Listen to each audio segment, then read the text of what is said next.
కొనమొంతుల పెంచడంపై కాంగ్రెస్ నేతలు హర్షం వ్యక్తం చేశారు. ఈ మేరకు సీఎం రేవంత్ రెడ్డికి, మంత్రి దామోదర రాజనరసింహారెడ్డికి నియోజకవర్గ ప్రజలు పాలాభిషేకం చేసేందుకు కూడా సిద్ధమయ్యారు. ఇక వాళ్ళ చిత్రపటాలకు, అదేవిధంగా ఎమ్మెల్యే రోహిత్ చిత్రపటాలకు పాలాభిషేకం చేశారు.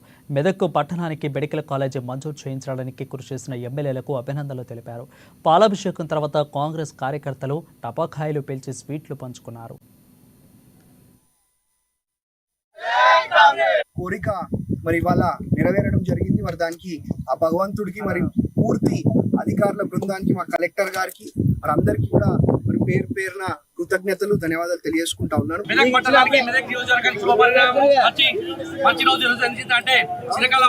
మెడికల్ కాలేజ్ జరిగింది.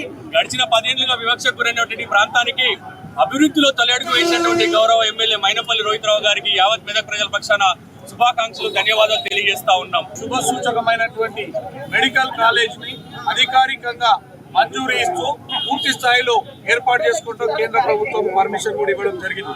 మేమంతా సంబరాలు చేసుకుంటా ఉన్నాం. మెదక్ మెడికల్ కాలేజ్ వస్తుందా, ప్రారంభం అవుతుందా, మీమాంసలో పట్టించినటువంటి వారికి బుద్ధి చెప్పే విధంగా తీటుగా ఈరోజు గౌరవ శాసనసభ్యుడు మా యువనేత రోహితరావు గారి నాయకత్వంలో అందరినీ అంచనాల తలకిందులు చేస్తూ